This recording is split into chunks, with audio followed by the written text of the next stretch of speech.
नमस्कार सबैजनालाई।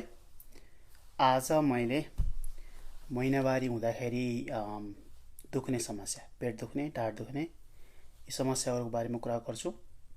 खास गरी किन दुख्छ भन्ने प्रश्नहरू धेरै आउँछन् मलाई। दुख्छ, धेरैलाई दुख्छ, सबैलाई थाहा छ होइन। तर दुख्छ चाहिँ किन भन्ने चाहिँ प्रश्न धेरै आउँछ। प्लस यसरी दुख्दाखेरि औषधि खान कति डराउनुहुन्छ, अनि औषधि खाने कि नखाने, औषधि खाँदा केही हुन्छ कि भन्ने डर पनि धेरैलाई छ। त्यसबारे नै कुरा गर्छु अन्तिमतिर, उपचार विधि बारेमा कुरा गर्दाखेरि। र यो दुखाइ सामान्यतया के कारणले हुन्छ वा असामान्य कारण पनि हुन्छ नि यो दुखाइ हुने है। सबैको दुखाइ एकै किसिम हुँदैन। कसैलाई केही अब कुनै भित्र युटेरसमा केही समस्या नभइकन दुख्छ भने कसैलाई समस्या भएर दुख्छ। त्यो बारेमा पनि म थोरै कुरा गर्छु, धेरै डिटेलमा जान्न। आज मैले खास दुखाइ किन हुन्छ छोटकरीमा र उपचार के गर्न सकिन्छ छोटकरीमा भन्ने प्रयास गर्छु। म केही सेकेन्ड कोर्छु, मैले ढिलो गरिरहेको छु जानी मैले अरूलाई पनि कुरेको हो। यहाँ एकैछिनपछि धेरैजना जोइन हुन्छ मलाई थाहा छ। त्यही मेसोमा मैले पिक्चरहरू देखाउँछु। तपाईँहरूलाई थाहा छ होला, तैपनि बुझाउनको लागि यो युटेरस हो है। तपाईँहरूलाई थाहा छ, कसरी महिलाहरूलाई थाहा हुने कुरो भइहाल्यो। अनि युटेरस हो। अझ यो अङ्ग्रेजी शब्द अथवा मेडिकल टर्म युज गर्छु धेरै होइन, त्यसरी बुझाउन सजिलो हुन्छ। अनि यो ओभरी हो यो होइन, फेलोपियन ट्युब हो, सबैलाई थाहा छ होइन। सर्भिक्स यहाँ छ। यति कुरा ध्यान दिनुहोस्, यहाँभन्दा बढी डिटेल जानु जरुरी छैन। अनि तपाईँहरूलाई हुन त मैले मेन्सुरेसन साइकलको बारेमा भन्न खोजेँ त होइन आज, त मेन्सुरेसन साइकलको बारेमा थोरै ध्यान दिनुपर्छ आज। तपाईँलाई थाहा छ यसरी मैले उल्टो देखाएको हुन्छु। यसरी जुन अहिलेको लाइनिङ थियो, यो भित्रपट्टिको यो यो लाइनिङ हो यसरी। यो त चट्ट काटेर चाहिँ यो आधा चित्रमा त देखाउन खोजिएको होइन। यो भित्रपट्टिको जुन लाइनिङ छ, यो लाइनिङ ग्रोथ हुन्छ, बढ्छ भन्ने तपाईँलाई थाहा छ होइन। यो भित्रपट्टिको यसरी साइज भित्रपट्टि बढ्छ है, इन्टरमेटियल लाइनिङ भन्छ। यो हर्मोनको कारणले यो बढ्छ भन्ने थाहा छ। रक्तनलीको नली हो यो है। यो रक्तनलीहरू पनि माथि हुन्छन्, बढ्दै गएका हुन्छन्, फिजिएका हुन्छन्, त्यसपछि कोषहरू पनि बढ्दै जान्छ। यो जान जरुरी छ। अनि तपाईँलाई यो पनि थाहा छ कि जब त्यो मिन्स हुने बेलामा त्यो हुनु भनेको यो यही कन्टेन्टहरू बाहिर आउने हो है। हर्मोन लेभल घटेपछि, प्रोजेस्टेरोन लेभल घटेपछि, अनि अब त्यो फर्टिलाइज नहुने बेलामा है, नभएको यो सङ्केत पाएपछि, अनि यही बनेको कोषहरू भयो, लाइनिङ हो, त्यही नै बाहिर आउने हो रगतसहित। त्यो त मलाई थाहा छ, मैले त भनिरहनु जरुरी भएन है। मेन्सुरेसन साइकल बारे भन्न खोजेँ होइन। त्यही पनि यो मैले तपाईँलाई यो पनि यो बुझ्नु भएको छैन, मैले आज तपाईँलाई बुझाउन सक्दिनँ है। यो भित्रको लाइनिङ हो है, यो यति पुरै जान्छ त। Okay, all right. त्यसपछि अर्को कुरा म के बुझाउन चाहन्छु, अहिले मैले रक्तनली भने होइन। रक्त एउटा नली हुन्छ क्या भित्रैसम्म, यो युटेरसमा आउने गरेर है, सबैतिर रक्तनली हुन्छ यो। ओके, यो रक्तनलीको बारेमा पनि ध्यान दिनुहोस्। अहिले मैले रक्तनली भने यिनीहरू हुन्छ होइन, यो बाहिरदेखि आएको तर यहाँभित्र बढ्छ पनि। ओके, त्यो पनि ध्यान दिनुहोस्। अब म धेरैजना जोइन हुनुभएको छ, म सुरु गर्छु। डिस्मेनोरिया भन्छ मेडिकल टर्ममा होइन। मेन्स हुँदाखेरि अति नै दुख्ने। अब दुखाइ कस्तो हुन्छ भने मलाई नसोध्नुहोस्, मलाई अहिलेसम्म भएको छैन है। That was a joke. अब दुखाइ कस्तो महसुस गर्छन् भने चाहिँ थाहा छ है। अनि अब तपाईँहरूलाई यदि यदि गाइजहरूले लोग्ने मान्छे हेरेर सुन्नु भएको छ भने, हेरिरहनु भएको छ भने, अति नै दुख्छ कसैलाई। पेट, तल्लो पेट वरिपरि अनि ढाड समेत। कसैको पेन अलि रेडिएट भएर अलिक खुट्टा तलतिर, साँप्रातिर समेत जान्छ। अनि कतिको त अति नै भएर वकवक्ती बान्ताउनी जस्तो, टाउको दुख्ने जस्तो धेरै लक्षणहरू हुन्छन्। कतिको डायरिया भयो जस्तो हुने होइन। ल धेरै लक्षण हुन्छ। डायरिया बहुत ठुलो कुरो होइन यो बेलामा, दुखाइ नै ठुलो कुरो हो यो बेलामा चाहिँ है। अब यसको ठुलो कम्प्लिकेसन त हुँदैन प्राय, यदि अरू अन्डरलाइनिङ अरू यो युटेरसभित्र अरू कुनै समस्या छैन भने प्रायःको हुँदैन कि। तर त्यो पिरियड के अरे हुने बेलामा, यो दुखाइ भएको बेलामा अति नै दुखेर यो आफ्नो डेली एक्टिभिटिज नै गर्न मिल्दैन है। पढिरहनु एक्जाम आयो भने पढ्न पाइएन, काम केही गर्न पर्यो भने गर्न पाइएन होइन। अति नै दुःखी भएर सबै कुरा रोक्नुपर्ने स्थिति हुन्छ। सोसियल, स्कुलिङ, अरू life, normal life, day to day लाइफहरूलाई एकदमै असर गर्छ है। त्यो मैले लोग्ने मान्छेलाई भनेको है, महिलाहरूलाई थाहा छ नै। ओके, अब धेरैजना जोइनु भएको छ। अब म कारण भन्छु है, दुख्ने कारण चाहिँ मेन्स्ट्रुएसन हुँदाखेरि त्यो भित्रको लाइनिङ जुन के अरे यस्तो लाइनिङ यो जुन ग्रोथ भयो, यो नै सेडिङ हुँदाखेरि, यो नै बाहिर आउँदाखेरि, यो नै कन्टेन्ट बाहिर आउने हो, त्यो तपाईँलाई थाहा छ। त्यस्तो यो बेलामा नर्मली के हुन्छ नि, एउटा हर्मोन जुन प्रोजेस्टेरोन हर्मोन त्यो हुन्छ अन्तिममा, जसको लेभल घट्छ, त्यो सँगै यो म पिक्चर देखाउँछु अनि सजिलो पनि हुन्छ मलाई है। त्यो बेलामा एउटा प्रोस्टाग्ल्यान्डिन्स भन्ने एउटा लिपिड लाइक हर्मोन जस्तै तत्त्व मात्रै भन्न बुझ्नु, एउटा नाम प्रोस्टाग्ल्यान्डिन्स हो। त्यसले के गर्छ भन्दाखेरि त्यो हर्मोन कम हुने बेलामा त्यसको सङ्केतले गर्दाखेरि त्यो युटेरस कन्ट्र्याक्ट हुँदै जान्छ है।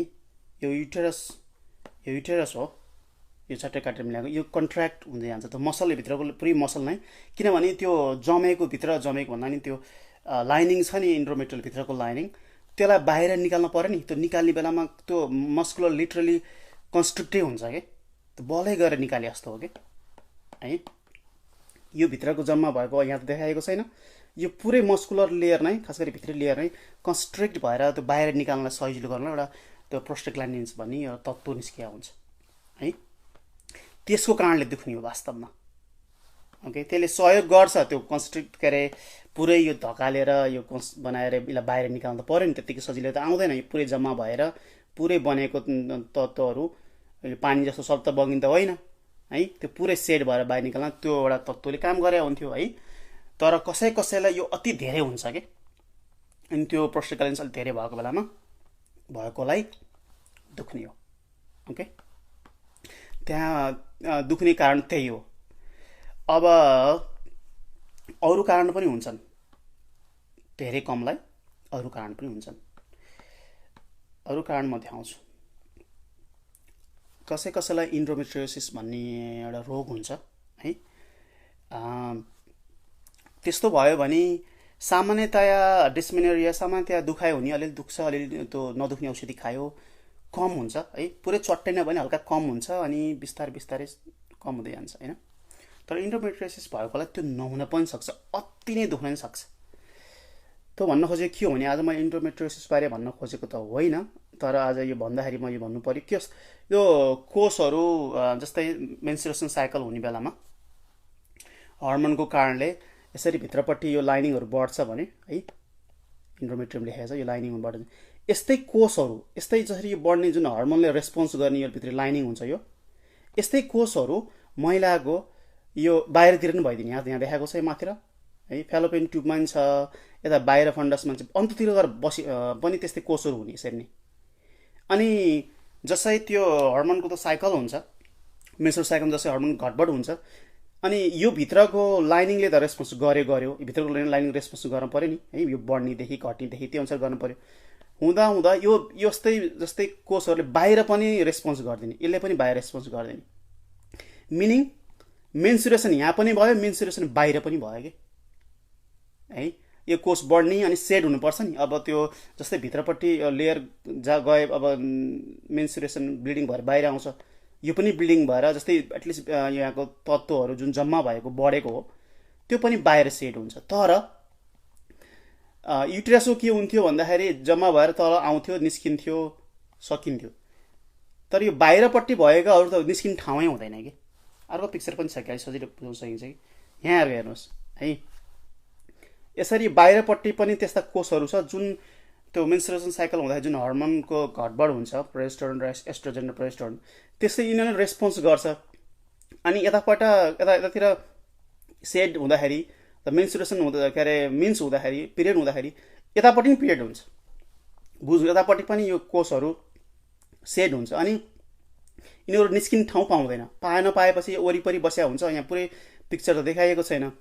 अनि दुख्छ, अति नै दुख्छ, जम्मा भएर बस्छ अनि एकदम सुन्निन्छ। यो नर्मल पनि होइन, युटेरसभन्दा बाहिरपट्टि यस्तो हुनु नर्मल होइन। अनि शरीरले रेस्पोन्स गर्छ, लाउन के भयो भने शरीरले पनि रेस्पोन्स गर्छ अनि त्यो लिटरली त्यो पेन रिसेप्टरहरूलाई पनि पुस गर्छ अनि सुन्निन्छ त वरिपरि अति नै दुख्छ। त्यो फेरि प्रत्येक मेन्सुरेसन साइकलमा हुन्छ, प्रत्येकमा हुन्छ, बुझ्नुभयो नि। किनकि यो कोष यो बाहिर भएको यो बाहिर आएर जम्मा भएको यो यहाँ भएका कोषहरू र यो भित्रको जुन इन्डोमेट्रियल कोष एउटै किसिमका हुन्छन् वा एउटै किसिमको नभए पनि त्यो जुन हर्मोनले सङ्केत पठाउँदाखेरि रियाक्ट गर्छ नि त्यो त्यसरी नै रियाक्ट गर्छ है।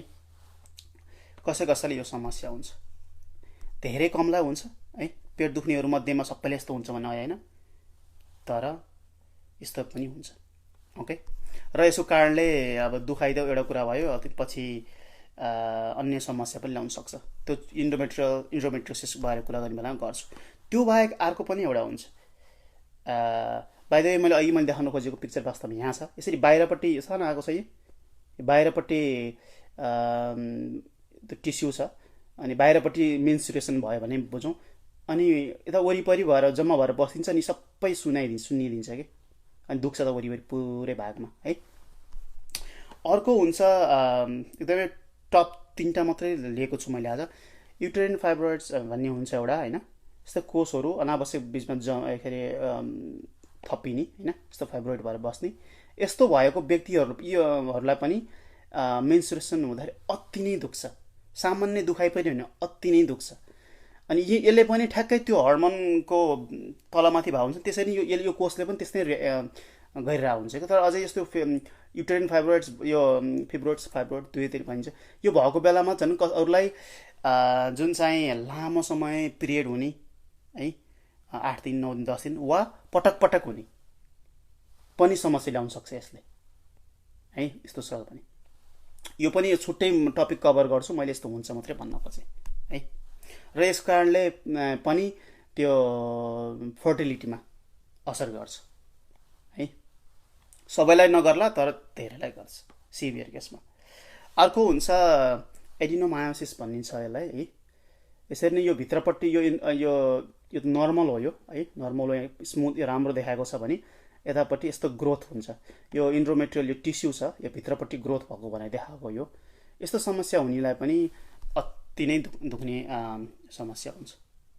तर यो यसरी दुख्ने कारणहरू धेरै हुन्छन्, टप 3 मात्रै मैले भने है। कति बुझाउँछ कि एउटा नर्मल हुन्छ है, मैले रिक्याप गरेँ। एउटा नर्मल हुन्छ जुन त्यो भित्र लाइनिङमा त्यो कोषहरू बढेको हुन्छ, त्यो एगलाई त्यो इम्प्लान्ट गर्न ठिक बनाएको कुराहरू। त्यो नर्मल्ली अब फर्टिलाइज एग नभएपछि त अब मेन्स भएर निस्किनु पऱ्यो होइन, पुरै सेट हुनु पऱ्यो। त्यो निस्किने बेलामा एकदमै त्यो प्रोस्टाग्ल्यान्डिन भन्ने तत्त्व निस्किन्छ, त्यसले एकदमै कन्ट्र्याक्ट गरेर त्यो पुरै बाहिर निकाल्ने बेलामा सेट हुने बेलामा दुख्ने हो। काम त गर्नुपर्ने काम गर्यो एकदमै, नत्र भने बाहिर सबै निस्किँदैन नि त है। तर कसैलाई अलिक अति धेरै हुन्छ अनि त्यो उसले गर्दा त्यहाँ रक्त नली पनि हुन्छ। मैले अघि देखाएको रक्त नली पनि एकदम प्रेस गरेर निस्किने हुन्छ। यो भित्र इन्डोमेट्रियल त्यो थिकनेस हो जुन यो थिक हो, यो थिकनेस हो है। यसमा रक्त नली हुन्छ, यसरी यहाँसम्म गएको बढ्दै बढ्दै जान्छ। देखाउन खोजेको यो हो, यहाँ भित्रपट्टि लाइन हो, यसरी रक्त नली बढ्दै बढ्दै गएको हुन्छ। अनि निचरेर जुन चाहिँ यो कन्स्ट्रिक्ट भएर जाने बेलामा यिनीहरू पनि गए हुन्छन् अनि दुखाइ यहाँ पनि हुन्छ, यो पनि अठ्या हुन्छ होइन, दुखाइ त्यहाँ पनि हुन्छ मैले भन्न खोजेँ। अब कति बुझाउन सके कसरी दुखाइ हुन्छ भन्ने कुरा। अब यस्तो भयो भने के हुन्छ त कम्प्लिकेसन, मैले अलिअलि भने पनि कि कम्प्लिकेसन भनेको यदि नर्मल्ली भित्रपट्टि अघि त्यो फाइब्रोइड पनि छैन, इन्डोमेट्रियोसिस पनि होइन, अरू कुनै पनि कारण छैन, त्यो प्रोस्टाग्ल्यान्डिन्स तत्त्व मात्रै धेरै भएर अलिक कन्स्ट्रिक्ट अलिक धेरै भएर चाहिँ दुखेको हो भने लङ टर्म इफेक्ट केही पनि हुँदैन। पछि गएर अलिक कम हुँदै जान्छ, लङ टर्म इफेक्ट केही पनि हुँदैन। त्यही हो, अब स्कुल जानेलाई गाह्रो भयो हुन्छ, पढ्नेलाई गाह्रो भयो, काम गर्नेलाई गाह्रो भयो हुन्छ नि,